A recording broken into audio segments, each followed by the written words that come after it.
الرحمن الرحيم نحمده ونصلي على رسوله الكريم أما بعد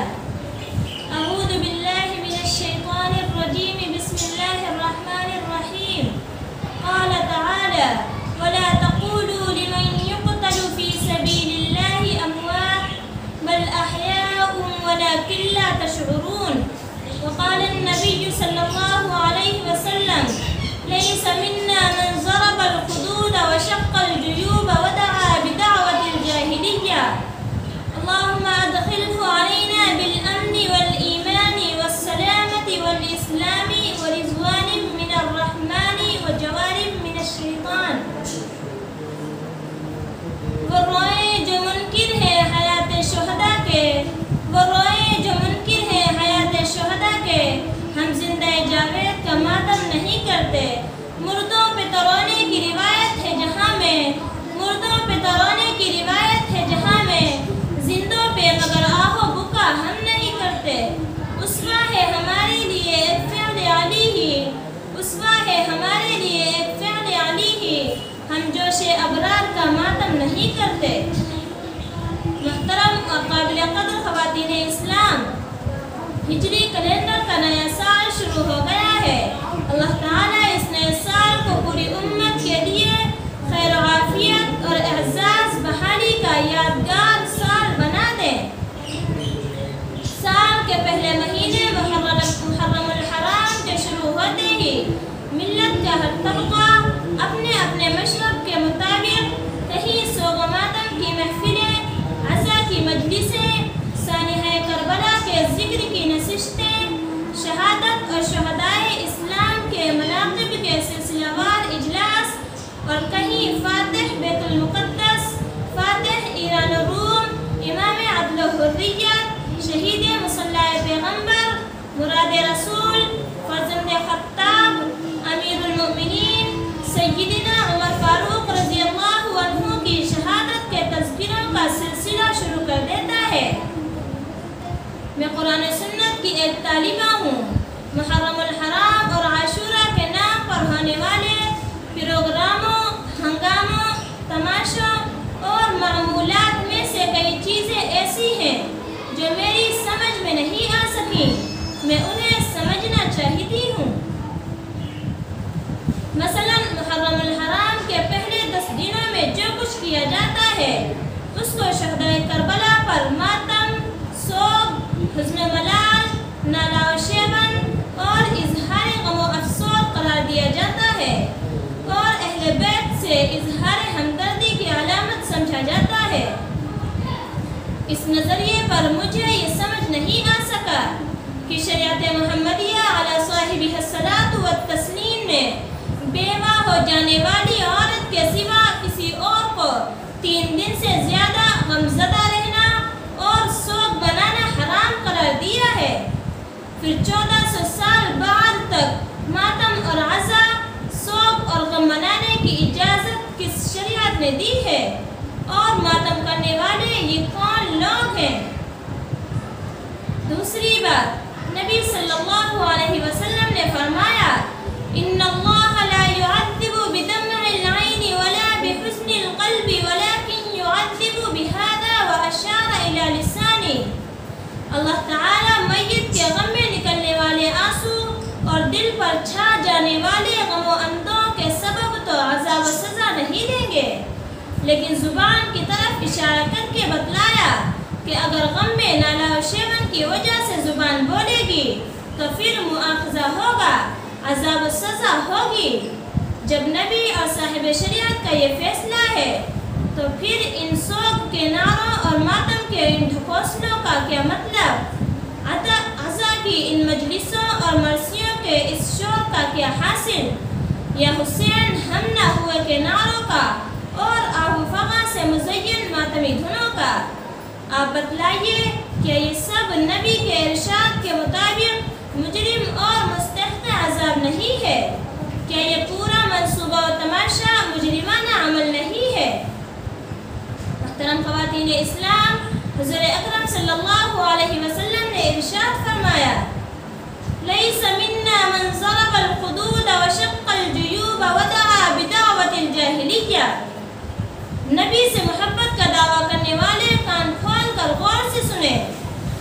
حدیث میں نبی نے کچھ لوگوں کے بائیکاٹ کا اعلان کیا۔ کس کا بائیکاٹ کیا ہے؟ ذرا سوچئے۔ حضور صلی اللہ علیہ وسلم نے فرمایا وہ ہم میں سے نہیں ہے،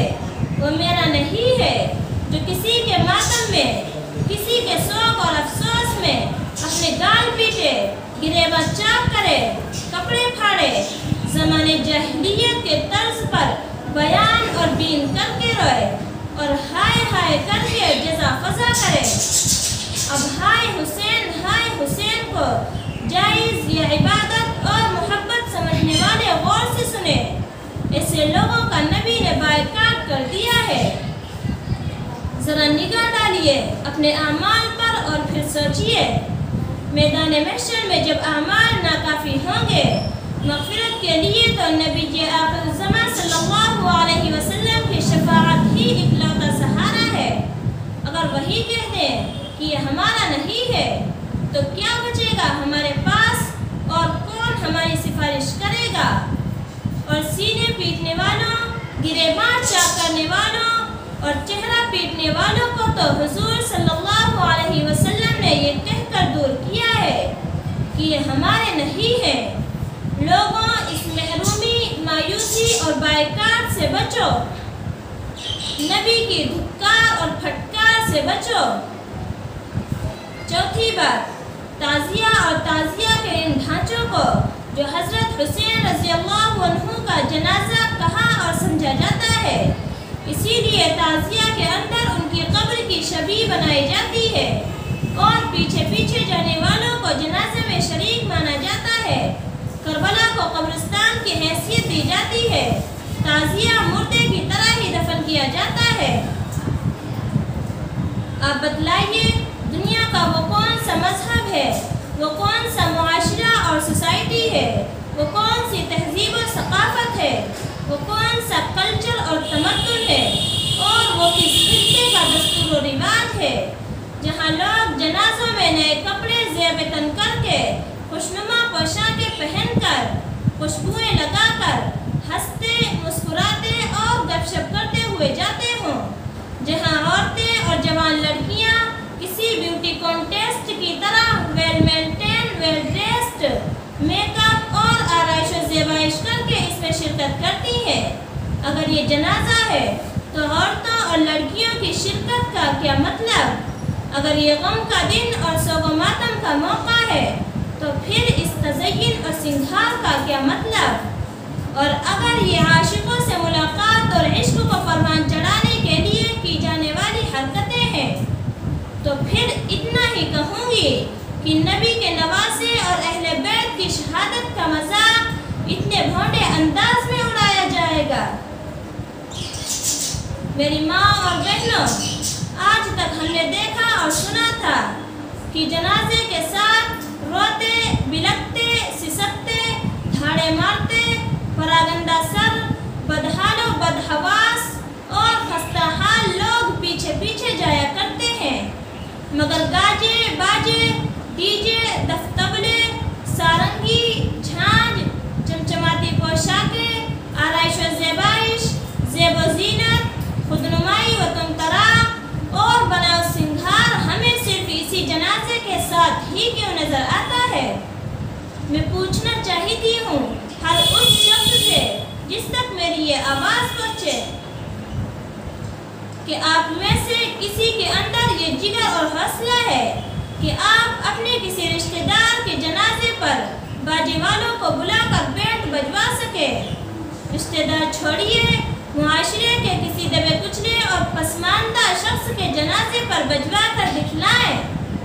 اپنے کسی دشمن کے جنازے پر ایسا کر کے دکھلائیں۔ کچھ نہیں تو کسی اسلام دشمن شخص کے جنازے پر بجوا کر دکھلائیں۔ آپ ایسا نہیں کر سکتے اور یقیناً نہیں کر سکتے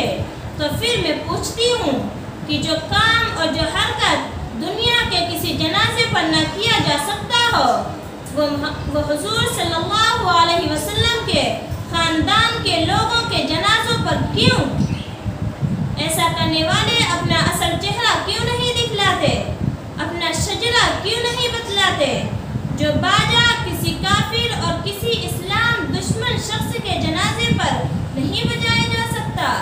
وہ باجا پاکتینت، قدسی صفت، عظیم المرتبت اور خانواد نبوت کے قتل عام اور شہادت کے حادثے پر اور اس سانحہ کے یادگار دن پر بجایا جا رہا ہے، اور آپ اس کو خوشی خوشی نہ صرف برداشت کر رہی ہیں بلکہ اس تماشے میں فخر کے ساتھ شریک بھی ہو رہی ہیں۔ فیا للعجب! محترم ماں اور بہنوں، یہ خاندان نبوت اور اہل بیت سے محبت نہیں، منصوبہ بند نفرت ہے۔ اس کو سمجھیے اور پہچانیے۔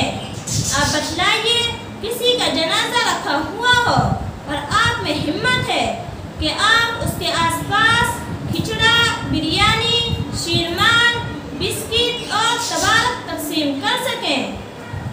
نہیں، ہرگز نہیں۔ تو پھر جو کام دنیا کے کسی جنازے پر نہ کیا جا سکتا ہو، وہ نبی کی عالی مرتبت نواسے کی میت پر کیا جا رہا ہے۔ اور ان تمام چیزوں کو برا سمجھنے کے باوجود آپ عملاً ان میں شریک ہیں۔ اپنے گھر میں میت ہو تو 3 دن کھانا نہیں بنے گا، اور خاندان نبوت کے قتل عام کی یادگار پر کھچڑا اور بریانی۔ فیا للاسف! 5ویں بات جو میری سمجھ میں نہیں آتی کہ تعزیہ کے اس ڈھانچے میں حضرت حسین رضی اللہ عنہ کی قبر کا نمونہ اور شبیہ بنائی جاتی ہے، پھر مرد و خواتین اسی پر مالیدہ، ریوڑیاں، پھل پھول اور چڑھاوے چڑھاتے ہیں،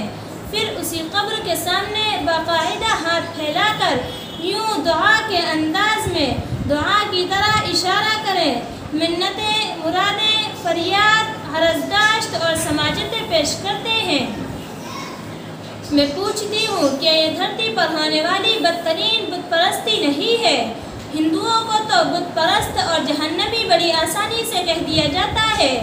جبکہ ان کے معبود اور بت یا مورتیاں تانبے کی، پیتل اور اسٹیل کی، سیمنٹ اور ماربل کی، المونیم اور پتھر کی، یا پی او پی اور لکڑی کی ہوتی ہیں، اور وہ ان کے سامنے پوجا، وندنا، آرادھنا، فریاد و منت، التجا اور دعا کرنے جب کھڑے ہوتے ہیں تو دست بستہ یہاں پر دونوں ہاتھ جوڑ کر ہتھیلیاں باہم ملا کر کھڑے ہوتے ہیں۔ یہ طریقہ دعا کا نہیں ہے، محتاج کا نہیں ہے، یہ طریقہ استقبال اور سواگت کرنے کے لیے، محبت کرنے والوں کے شور میں محبت کا جواب دینے کے لیے، ابھیوادن سویکار کرنے کے لیے، مطلق تعظیم، تسلیمات اور آداب بجا لانے کے لیے بھی کیا جا سکتا ہے۔ یعنی ایسا کرنے والا اپنے عمل کی تعویل کر سکتا ہے، مگر ہمارا کیا بنے گا جو ہم ہاتھ اٹھاتے ہیں؟ ہمارا بت یعنی تعزیہ تو ابری، لیئی، بانس کی کپچوں اور سیکوں کا بنا ہوا ایک کمزور ڈھانچہ ہوتا ہے۔ تیز بارش تو دور کی بات، تیز ہوا، ہلکی پھوار اور کوہرا بھی اگر اس ڈھانچے پر گر جائے تو خدائی کی پول کھل جاتی ہے، جبکہ کافروں کے بت مہینوں بارش میں یا سالوں دریا میں پڑے رہنے کے باوجود سلامت رہتے ہیں۔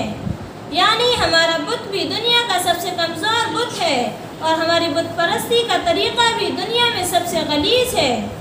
کتنے افسوس کی بات ہے کہ اللہ جیسا اکلوتا اور مقتدر معبود رکھنے والی امت کائنات کی بدترین بت پرستی میں مبتلا کر دی گئی۔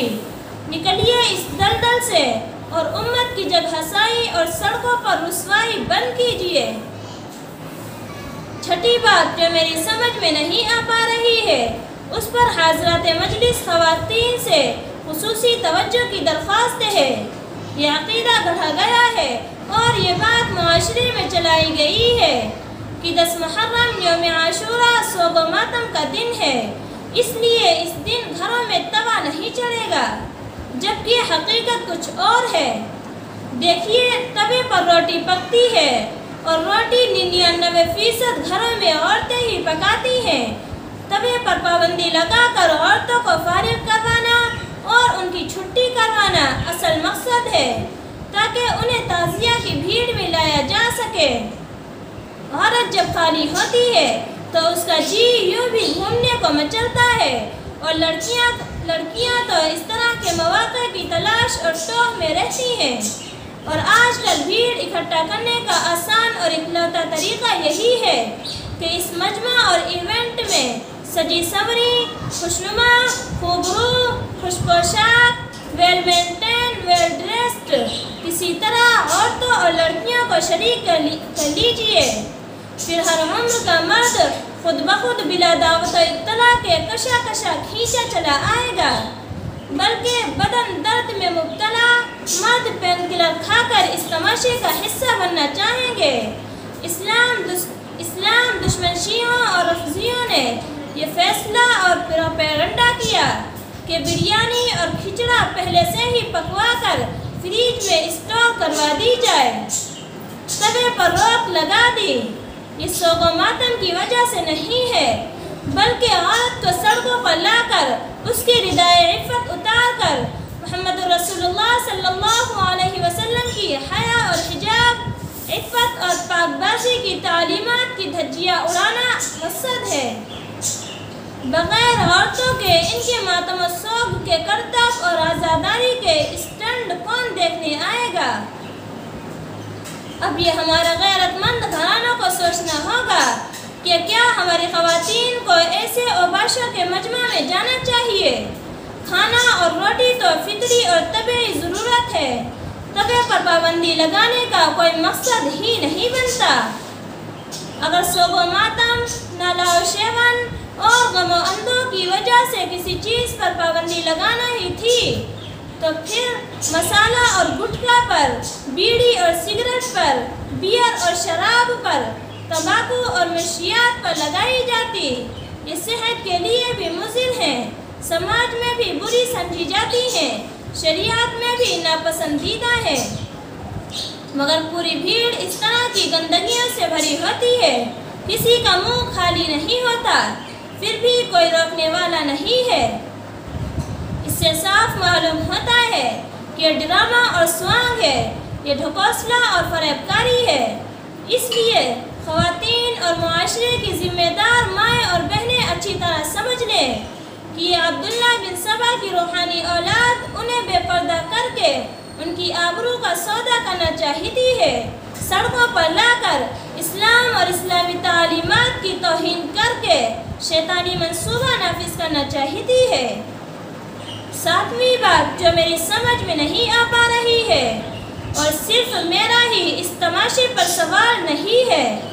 بلکہ اس طرح کے بتوں کے خلاف ابو الانبیاء، موحد اعظم، توحید باری کے سب سے بڑے علم بردار، اللہ تعالیٰ کی وحدانیت پر اپنے اکلوتے بیٹے کی آہوتی اور قربانی دینے والے سیدنا حضرت ابراہیم علیہ السلام نے بھی سوال کھڑے کیے ہیں، جب انہوں نے اپنے بتگر، بت فروش اور بت پرست باپ سے پوچھا تھا اتتخذ اصناما آلہہ انی اراک وقومک فی ضلال مبین، ابا یہ کیا ماجرا ہے، جن بتوں کو خود ہی بناتے اور تراشتے ہو اور پھر انہی کی پوجا کرتے ہو، مجھے تو آپ کی اور آپ کی قوم کی یہ کھلی گمراہی نظر آتی ہے۔ حضرت ابراہیم علیہ السلام کے اس جرأت مندانہ اور حکیمانہ سوال کو قرآن کریم نے بڑی اہمیت اور قدر کے ساتھ پیش کیا ہے اور کئی جگہ ذکر کیا ہے، اور ان کے اس انتہائی معقول سوال کے سامنے بت پرستوں کو لاجواب ہوتے اور بے بس ہوتے بھی دکھلایا ہے۔ ثم نکسوا علی رؤوسہم، پھر ان سب کے سر جھک گئے۔ محترم خواتین اسلام، اگر آج یہی سوال تعزیہ کے اس ڈھانچے کے سامنے کھڑے ہو کر کوئی کر دے یا مالیدہ اٹھائے، اگر بتی پکڑے، منتیں اور مرادیں مانگے، روتے گڑ گڑاتے اور عقیدت سے سر جھکائے مرد و خواتین، یا پوری بستی اور علاقے سے چندہ اکٹھا کر کے تعزیہ کے اس ڈھانچے کو تیار کرنے والے کمیٹی کے افراد کے سامنے یہی سوال کر دیا جائے اتتخذ اصناما آلہہ، جن بتوں کو خود ہی بناتے ہو یا بنواتے ہو، پھر انہی کے سامنے پوجا کرتے ہو، فریاد، التجا، استدعا، منتیں اور مرادیں مانگتے ہو، اسی کو معبود بنا بیٹھے ہو۔ یہ کون سا فلسفہ اور کون سا دین ہے؟ اب بتلائیے، اپنے آپ کو مسلمان کہلانے والے شخص کے پاس اس کا کوئی جواب ہے؟ نہیں ہے، اور نہ قیامت تک ہو سکتا ہے، اس لیے کہ یہ قرآن کریم کا نقل کردہ سوال ہے۔ اسی سوال پر قوم ابراہیم کو لاجواب ہوتے اور گھٹنے ٹیکتے قرآن نے دکھلایا ہے۔ حضرت ابراہیم علیہ السلام نے جب اس طرح کا سوال ان کے سامنے کیا تھا تو بس وہ اتنا ہی کہہ سکے، بل وجدنا آباءنا کذالک یفعلون، ہم نے اپنے باپ دادا کو ایسا ہی کرتے دیکھا ہے۔ اس لیے اچھی طرح سمجھ لیجئے کہ یہ سوال ہزاروں سال پرانا ہے اور لاجواب کر دینے والا ہے۔ حضرت ابراہیم علیہ السلام اسی سوال پر اپنے والد کو بھی لاجواب اور بے بس کر چکے ہیں۔ محترم خواتین و حضرات مجلس، ایک بات جو میں آپ کو بتلانا چاہتی ہوں، ذرا غور سے سنیے۔ میرا دعویٰ یہ ہے کہ تعزیہ داری آج کل ایک پولیٹیکل اسٹنٹ اور سیاسی کھیل بن گیا ہے۔ اس کو اس طرح سمجھیے، ہندوستان ایک بہت بڑی جمہوریت ہے اور جمہوریت میں سر گنے جاتے ہیں، تولے نہیں جاتے۔ اس لیے جس مذہب کے پاس، جس فرقہ، مسلک، تنظیم اور جمعیت کے ساتھ یا جس ٹرسٹ، کمیٹی اور آرگنائزیشن کے ساتھ ہجوم ہوتا ہے، سیاسی بساط پر اس کا دباؤ محسوس کیا جاتا ہے، انتخابات کے مواقع پر ان کی خوب پذیرائی، آؤ بھگت، خوشامد مدارات اور ناز برداری کی جاتی ہے، ان کے ذاتی، علاقائی اور سماجی حقوق کو ترجیح دی جاتی ہے۔ چونکہ سارے مناظر اور ساری بھیڑ کیمروں اور ویڈیوز میں قید ہوتی ہے، پھر وہی فوٹیج دکھلا کر انتخابات میں امیدواروں سے سودے بازی کی جاتی ہے، رقمیں وصول کی جاتی ہیں اور اس بھیڑ کو فروخت کیا جاتا ہے۔ جتنی بڑی بھیڑ اتنی موٹی رقم، اور بھیڑ کیسے اکٹھی کی جاتی ہے، لوگوں کو گھروں سے نکال کر کیسے لایا جاتا ہے، یہ بازیگر سارے ہتھ کنڈے جانتے ہیں۔ خواتین، نوجوان لڑکیوں اور نوخیز دوشیزاؤں کو جس جلوس، میلے ٹھیلے اور پروگرام میں شریک کر لیا جائے گا، مرد خود بخود مقناطیسی کشش کے سبب دوڑے چلے آئیں گے۔ انہوں نے عورتوں کے پیش نظر ہی ماتم السوگ اور نالا و شیون کا اسٹنٹ ایجاد کیا، کیونکہ ماتم، نوحہ اور بین عورتوں کا محبوب ترین مشغلہ ہے۔ میت کے چارپائے کے گرد ہجوم لگا کر رونے کی مشق انہیں صدیوں سے ہے۔ دوسرے گھریلو کام کاج ان کے لیے رکاوٹ بن سکتے تھے، اس لیے توا نہ چڑھانے کی رسم ایجاد کی تاکہ گھریلو امور سے فراغت ہو جائے۔ ادھر شیعہ خوش اندام، سیمابی جسم والے نوجوان لڑکے اور لڑکیاں سیاہ پوشاکیں پہن کر لائے جاتے ہیں،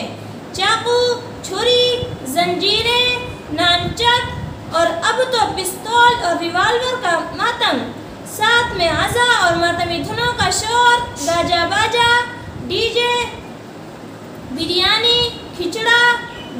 تبارک، شیرمال، شربت اور لسی کی سبیلیں، یہ سارے دلچسپی اور عورتوں کو گھروں سے نکالنے کے سامان ہیں۔ واقعی یہ شیطانی منصوبے بڑے کامیاب ثابت ہوئے ہیں اور عورتیں گھروں سے بڑی تعداد میں نکلی ہیں، اور پھر مردوں کا بے تحاشا ہجوم بھی آ گیا۔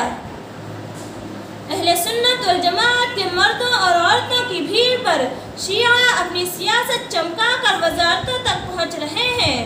اور مسلم دشمن سیاسی پارٹیوں میں وزارتوں کے قلمدان حاصل کر رہے ہیں۔ اس لیے جو لوگ سیاست کے میدان میں سرگرم عمل ہیں، وہ میری بات کو بآسانی سمجھ رہے ہوں گے۔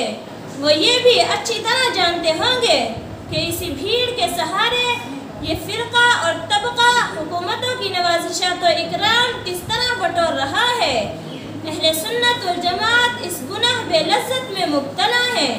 اور وہ اپنی عورتوں کو تماشا بنا رہے ہیں۔ محترم حاضرات مجلس، یہ بظاہر تو میرے سوالات تھے، مگر آپ جانتی ہیں کہ یہ سب اتنے بڑے گناہ اور جرائم ہیں، اتنی بڑی غلطی اور چوک ہے کہ اس نے ہمارے کلچرل اسٹرکچر، تہذیبی اور ثقافتی تانے بانے، ہمارے تشخص اور تمدن کو تہس نہس کر کے رکھ دیا ہے، ہمیں ایک بازیگر اور تماشے بین قوم بنا کر رکھ دیا ہے۔ یہاں پہنچ کر میں اپنی ماں و بہنوں کی خدمت میں گزارش اور دستبستہ التجا کرتی ہوں کہ جس نبی اور جس خاندان نے زمانے جاہلیت کے ماتم اور نالہ اور نوحہ اور سوگ کو ختم کیا ہو، اسی نبی کے خاندان کے نام پر ماتم کی یہ مجلسیں اور عزا کے لیے یہ ہجوم اکٹھا مت کیجیے۔ جن ماں و بہنوں نے کربلا کے میدان میں اپنے باپ، بیٹے، چچا اور بھتیجوں کو اپنی آنکھوں سے ذبح ہوتے دیکھ کر، خاک و خون میں تڑپتے دیکھ کر، ٹکڑے ٹکڑے ہوتے دیکھ کر بھی منہ سے آواز نہیں نکلنے دی، حلق سے چیخ نہیں نکلنے دی، سروں سے دوپٹہ سرکنے نہیں دیا، قدم خیمہ سے باہر نہیں نکلنے دیا، ان کے نام پر آج 1400 سال بعد تک ماتم و سوگ کا سوانگ رچ کر امت کی بے آبروئی اور بے حرمتی مت کیجیے۔ جس نبی نے اپنی عمر نبوت کے 23 سال میں سے 13 سال امت کو صرف تحمل و برداشت، صبر و استقلال اور رضا و تسلیم سکھلائی، پوری مکی زندگی اسی صبر و تحمل کا نمونہ ہے، اسی نبی کی امت آج سڑکوں پر نکل کر جزا فضا، ہائے واویلا، سینہ کوبی، لوح و ماتم کے لیے ماری ماری پھر رہی ہے اور اپنے نبی کی رسوائی کا سبب بن رہی ہے۔ جس نبی نے اپنی عمر مبارک کے 23 سال بت پرستی کو مٹانے اور بتوں کی عقیدت کو ختم کرنے میں صرف کیے ہوں اور بت پرستی کو مٹانے کے لیے اپنے خاندان سے لے کر وقت کے سپر پاور ایران و روم تک سے ٹکرایا ہو، اسی کی امت کو دوبارہ روئے زمین کی بدترین بت پرستی میں مبتلا کیا جانا بڑا شیطانی منصوبہ ہے اور امت کی بڑی شکست ہے۔ اللہ ہم سب کو ہمت و حوصلہ، جرأت و قوت، سمجھ اور بصیرت عنایت فرمائے اور بت پرستی کو مٹانے کے لیے عزم و استقامت، قوت ارادی عنایت فرمائے۔ ہمیں چاہیے کہ کربلا میں اپنی نسلوں کی قربانی دینے والوں کا خون رائے گاہ نہ جانے دیں۔ انہوں نے دین محمدی، شریعت اسلامی اور احکام خداوندی کے احیاء و نفاذ کے لیے اپنی قربانیاں پیش کی تھیں، اس لیے اس دین و شریعت پر کوئی آنچ نہ آنے دیں۔ یہی آج کا اور اس طویل گفتگو کا پیغام اور خلاصہ ہے۔ اللہ ہم سب کو قبول فرمائے، آمین۔ بدن سے روح جاتی ہے تو بچھتی ہے صفِ ماتم، بدن سے روح جاتی ہے تو بچھتی ہے صفِ ماتم، مگر کردار مر جائے تو کیوں ماتم نہیں ہوتا؟ وما علینا الا البلاغ۔ السلام علیکم ورحمۃ اللہ وبرکاتہ۔